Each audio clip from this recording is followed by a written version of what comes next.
Taurus, hello there, my beautiful friends. We're going to do your general tarot reading for early October 2025. Thank you so much for joining me today. You know, I appreciate each and every single one of you.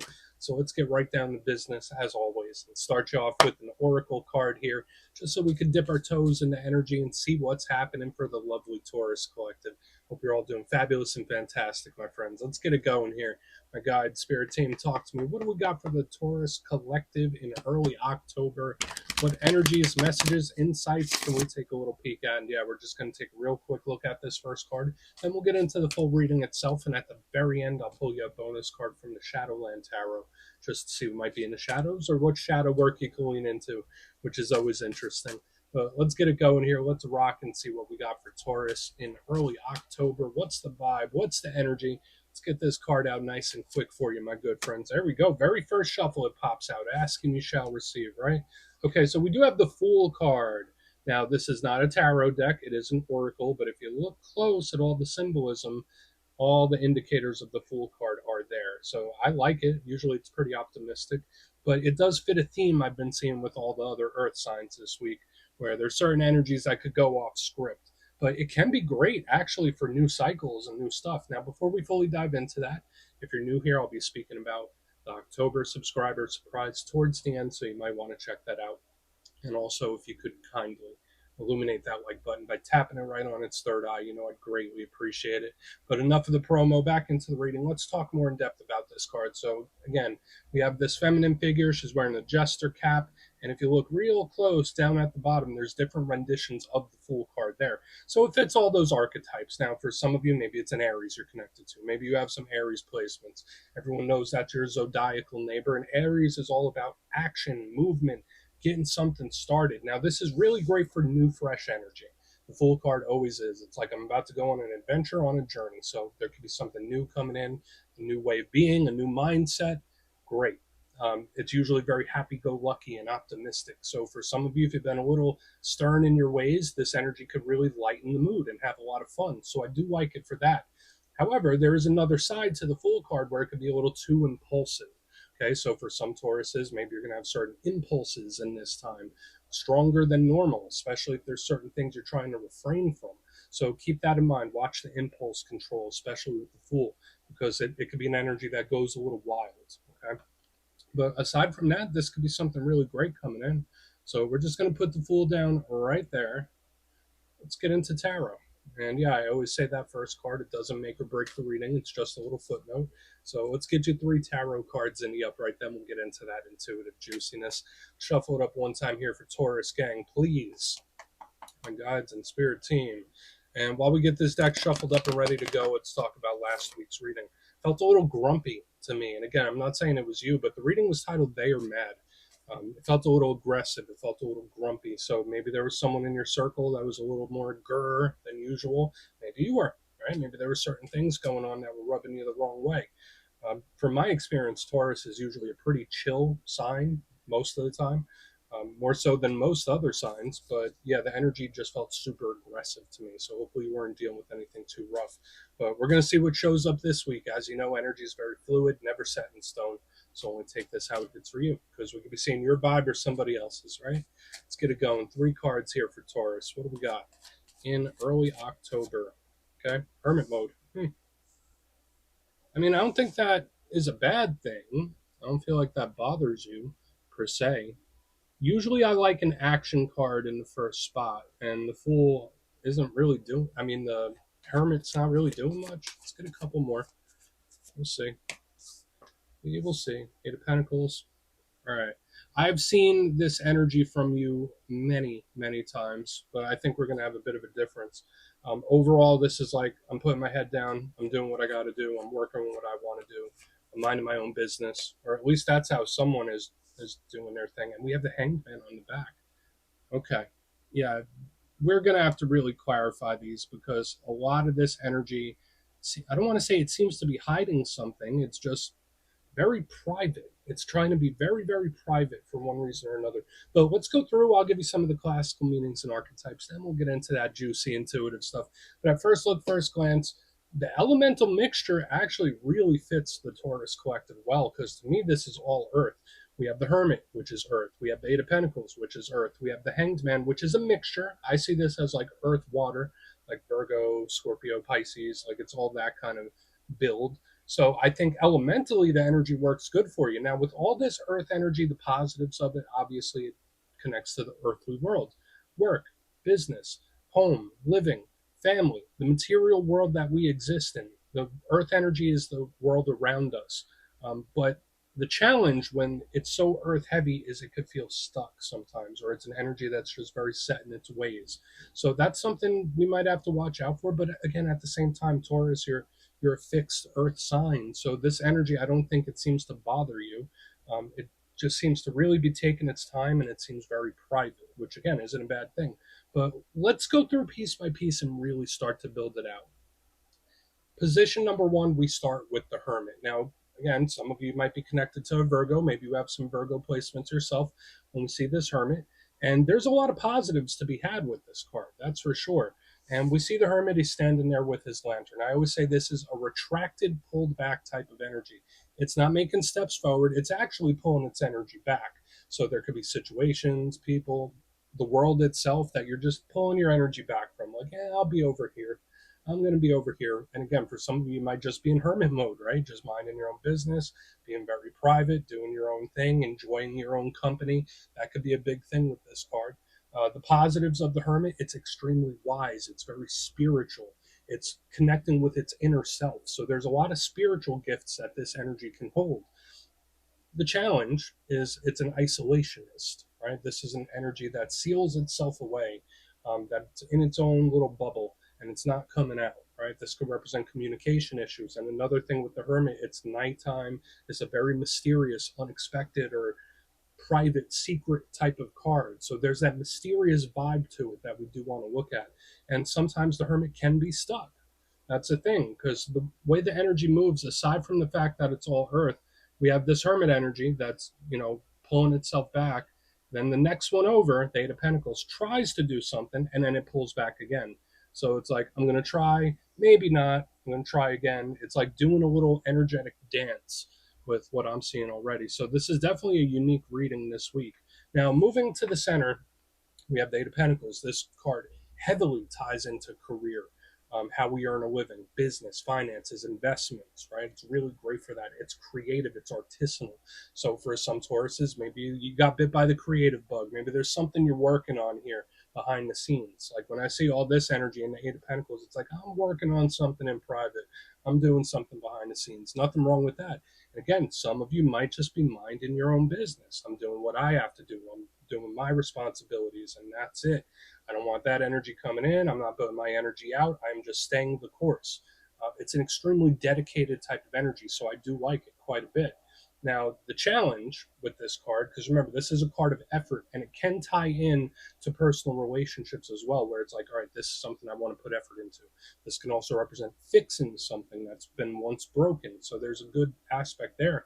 But the challenge with this card is sometimes it could work a little too hard.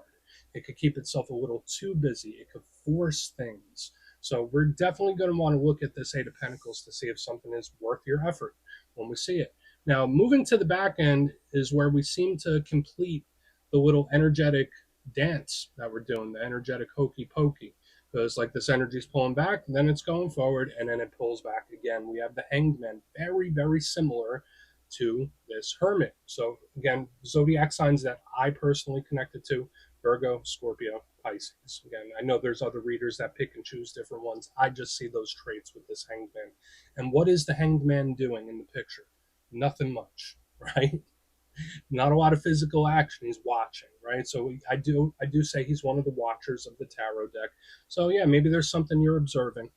Maybe someone's observing you. That's something I've been seeing in the earth signs quite a bit. This is extremely analytical. It's extremely plan-based. So whereas the Hanged Man's not doing anything physically, there's a lot going in mentally. It's like calculating things and planning things out. Now, the rough side of this card, and again, the good side, it can be self-sacrifice where, I might not like doing something, but I'm going to do it for another person. I'll give you the shirt off my back. But with the Hanged Man, the challenge can be inaction. It could represent feeling stuck. It It could represent problems. It could represent situations where it feels insurmountable. So just the way the energy flows, there could be something that you might find a little frustrating. And we're just going to have to see. Again, it could be all those things. It could be some of those things. It could be none of those things, depending on your situation. But I want to dive deeper on all of it, Taurus. Let's do it. Let's jump in and clarify. Okay, let's get a good shuffle here for you, my friends. What do we got for Taurus, please? And yes, this is where I go intuitive with the message, which means I just tell you how it feels to me. So feel free to do further research or rely on your base knowledge of tarot, because as you know, every single reading is about the reader's interpretation, and I'm just giving you mine. Let's go in on the Hermit.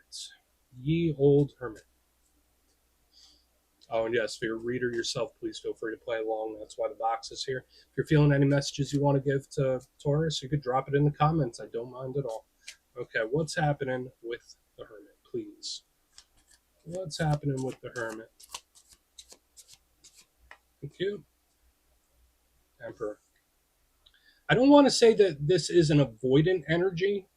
Um, so we do have an action card, which I do like it. We have the Emperor, Divine Masculine, Shot Caller. It's representing a card of control. So when I see it underneath the Hermit, it doesn't feel like a power struggle, but it also feels like, you know what? This is how I'll control my destiny, by doing nothing. It's like, you want me to do something? I don't want to do that, so I won't. So there's a stubbornness to this energy I'm picking up here. Again, I'm not saying it's you. It doesn't feel spiteful to me, but it's like, you know what? I need to gather my energy. I need to gather myself. And the only way I can control that is controlling myself. There's a phrase that I always like to say, that we can't control the actions of others. We can't control the emotions and feelings of others as well. But what we can control is our own. And that's how this feels to me on the front end. When I see the Hermit with the Emperor, it's like, okay, well, if there's a situation that's out of my hands or not much I can do about it, oh well. I can only control my reaction. I can only control what I do. Now, for some of you, again, this could be an Aries. Some readers also link this to Taurus as well. I link it to Aries, though. It represents authority figures. It represents an energy where it's the King of Kings. It calls the shot. So again, could we see planning and strategy here? Absolutely. I saw a very similar thing in the Virgo. We have like a mysterious card and then a card that could be planning. It's like, all right, I'm planning something, but I'm keeping it quiet for now. Or I got something up my sleeve, but I'm not saying anything about it yet. So we're just going to keep moving. Do with that what you will. Maybe it's good to avoid conflicts with authority figures in this time as well. But let's keep moving. Again, I don't feel like that's the be all end all. It's just somebody, they're just doing their thing. That's how it feels to me. But let's see what's up with the Eight of Pentacles. It's like, all right, well, if I can't control this situation, then I'll be over here controlling my own deal. Let's see what the Eight of Pentacles has. There's the Eight of Pentacles in the mix. Thank you. I'll try again later. It's giving me that kind of vibe. So we have the Strength card in the upright with Eight of Pentacles. It's like, all right, well, maybe I'll stop doing something for now, but I'll give it another go later on. There could be something that you might want to revisit, or somebody you're connected to might want to revisit something, even if it's not right now, right this second. That's just how this energy is flowing to me. So there is a lot of fire in the undercurrent here. Notice we have all the earth on the top. Now we're getting all the fire underneath, and fire represents action. So we have strength in the upright, karmic, universal, very caring type of vibe. So whereas this one was pulling its energy back, this one is like, okay, yeah, maybe we'll revisit this. So again, I could see a return of some sort, whether it's returning to a situation or just giving something another go. So there could be something that pops up in this time again, whether it's a person or a situation where it's like, you know what, let's try again. It's like giving me that kind of vibe where it's like, I'm not quitting, I'm just taking a little rest here, and we'll give this another go. That's how it's coming through to me, Taurus. So now might be a good time, an opportune time to do stuff like that. If there are things or businesses or situations that you've wanted to revisit, maybe now you'll get an opening to do so. This can also represent somebody that is most definitely self-soothing through keeping themselves busy. So I think it's very important in this time that you keep yourself busy, have a task to work on. Don't just be in hermit mode. Don't just be in bed all day. Like there's an energy here where it's like you got to keep your hands busy, or you got to keep your mind busy when I see this. So those are the two main things I'm seeing. I see a return or a revisiting of something, or the potential for it And then I also see an energy where it says, you should keep yourself busy. Like, you got to keep yourself busy here. Let's just keep going. We're going to see what the Hanged Man has. So I don't dislike it. It just, the reading itself feels very measured, if that makes sense. Like, it's not wild, and that's good. I don't like when things are too wild or too much mayhem. This energy feels very buttoned up, very controlled, step by step by step. Let's see what the Hanged Man has, and then we'll do a quick recap before we get into the shadow. So why is the Hanged Man here, please? Okay. Okay. So we have the Eight of Cups in reverse underneath this Hanged Man, where, all right, there might be a situation where someone just has to meet you in the middle, where it's like, all right, well, just give me some kind of effort, give me something to work with here, please. Again, it does fit the vibe with what we saw here in the center, where there seems to be an energy that's like revisiting, but it's not making a move yet. So it's like there's two energies that are wanting to come in. That's the big thing here, Taurus. Now, the Eight of Cups, I'd be concerned if it showed up in the upright, because then it's like we pull away, we come back, we pull away again. It didn't show up in the upright, so that's a good thing. The fact that it shows up in reverse is an energy to me that either seems to loop around or is not going anywhere. So I think either way, that could be a good thing for you. So for some of you, maybe this is a presence or a person that could be very dependable, maybe a little too dependable, if that makes sense, where the energy just doesn't change. Okay, I don't want to say it's boring, but the energy is just extremely dependable. It is what it is. You know what to expect from that, and that in and of itself is a very secure thing. But at sometimes it could be a little bit bland. But at the same time, I also get an energy that's wanting to come back in, but it's just like waiting on the right time. So we have a lot of mixtures of energies going on this week, Taurus. But the big theme, it seems, on the back end, aside from you just in your lane doing your own thing, minding your own business, is like there is an energy that is wanting to revisit. And again, so whether a person, a business, a situation, there's something that wants to return or be revisited. But let's go through and do a quick recap. Then we'll get into the shadow card. But if you kindly look in the box here, position number one, we start with the Hermit and the Emperor in the upright. So that Virgo Aries combination, it could kind of clash from time to time. To me, it felt like someone just controlling their own reactions in some sort of way. I gave you that quote where we can't control the actions of others, we can't control the feelings of others, but we can control our own. That's how this feels to me. It's where it's like, all right, if there's nothing I can do about the situation, I'm just going to worry about myself then. I'm only going to worry about things that I can affect, which I think is nice. You could be laying low from someone as well. Moving to the center, we have the Eight of Pentacles with the Strength card in the upright. Very important to keep yourself busy. But the big thing I was picking up here, where someone's like, yeah, well, maybe I'll revisit this down the road, where like there's an energy that steps away, but then there's an energy where it's like, let's give this another shot. So there could be something that returns. And we see it again on the back end. We have the Hanged Man with the Eight of Cups in reverse. Now, for some of you, this could be a very dependable individual. If you're wondering if someone's changed much, that energy is like, no, they haven't changed. They're still the same. Could be a little dry. That's the vibe I'm picking up here. But the big thing, there's multiple energies wanting to loop back in. So now could be a good time to pick up old projects, pick up old hobbies, revisit anything in this time. So please take a screenshot if you want to look into it further. Let's see what's in the shadows. Okay, let's get a good shuffle here for you. So what do we got for Taurus, please? My God, Spirit Team. And yes, I always like to pull one of these at the very end just to see whether it's something within you or something you don't quite see. Shadow cards don't always have to be a challenge. They could be a good thing too. So let's get to one. And yeah, if you made it to this point in the reading, please feel free to check out channel memberships. I'll put a link for it in the comments below. It's a beautiful way to support the channel, and I have much love for all my channel members. Okay, let's get this shadow card out. What do we got for Taurus? Nice and quick. There we go. Cool. All right, so interesting. We have the Page of Wands, which I do really like. That's a card of communication. I always say pages are students, pages are messengers. So similar to how we started the reading with the Fool type energy, we have the Page of Wands, which does have some similarities. Now, for a portion of you, if this is not a fire sign you're connected to, this is an energy that's coming in. Just kind of like what we were seeing here, where you might not have to do much. Like this energy could be magnetically coming your way.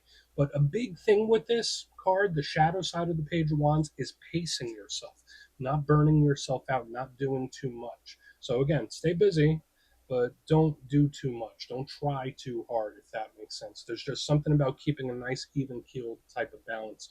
And for another portion of you, this could be a conversation that's coming in hot. Okay, so whether it's the good kind of hot or the bad kind of hot, it gets hot. All right, so we're just going to leave it at that, Taurus. That's what I have for you this week, my beautiful friends. Don't click away just yet, though. I'm going to give you the details of the October subscriber surprise. If you would like further insight on your situation and book a personal reading with me, you could check out my digital calendar on my website, mastermetaphysics.com. The October schedule is up there and it's filling up quick. So if you want to have a little chat, go over there and check it out. But for the October subscriber surprise, I'm giving away 3 copies of one of the most stunning decks I've ever experienced, the Star Tarot. So if you'd like to get your name in for that, it's 2 simple things as always, my friends. First, you must be subscribed. And second, let me know down in the comments. Since last month, I asked everybody which zodiac sign they get along best with. This month, out of all the zodiac signs, which one do you clash with a little bit there? Drop it down in the comments. You'll be entered to win. And the winners will be announced in the community tab. As always, my friends, much love, and I'll see you soon.